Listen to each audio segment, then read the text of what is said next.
Friends வணக்கம். இன்றைக்கி நம்ம குதிரைவாலி பற்றி பார்க்கலாங்க. குதிரைவாலியில் வந்து எத்தனை நல்ல விஷயங்கள் இருக்குது அப்படின்னு சொல்லிட்டு நீங்கள் கேட்டிங்கன்னா டெஃபினட்டாக குதிரைவாலி சாப்பிட்றதுக்கு ரொம்ப விருப்பப்படுவீங்க. முதல்ல இந்த பேர் வந்து ரொம்ப டிஃப்ரெண்ட்டாக இருக்குது இல்லைங்களா, குதிரைவாலி அப்படின்னு சொல்லிட்டு.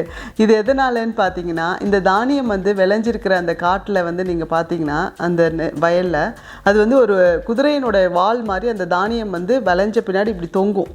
ஸோ அதை பார்க்கறது அந்த பெயர் காரணம் அதுக்கு வந்துச்சின்னு சொல்லிட்டு சொல்கிறாங்க, குதிரைவாலி அப்படின்ற பெயர்.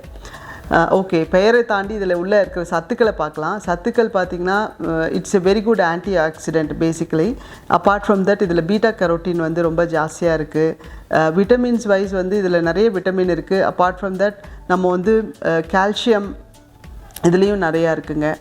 இந்த வந்து எப்படி நம்ம என்னென்ன பிரச்சனைகளுக்கு இதை எடுத்துக்கலாம் அப்படின்னு யோசிச்சிங்கன்னா, செரிமான கோளாறு இருக்கு இல்லையா, சில பேருக்கு இந்த டைஜஷன் ப்ராப்ளம் அவங்க எடுத்துக்கலாம். சுகர் பேஷண்ட்ஸ் மெயினாக வந்து குதிரைவாலி வந்து ரெகுலராக ஆல்டர்னேட்டிவாக எடுத்துகிட்டே வந்திருந்தாங்கன்னா அவங்களுக்கு வந்து சுகர் லெவல் கண்ட்ரோலில் வரும். குழந்தைங்களுக்கு கொடுக்கக்கூடிய உணவு எல்லா மில்லட்ஸுமே வந்து சில்ட்ரனுக்கு வந்து இட் இஸ் ஆப்ட் ஃபுட்டுங்க.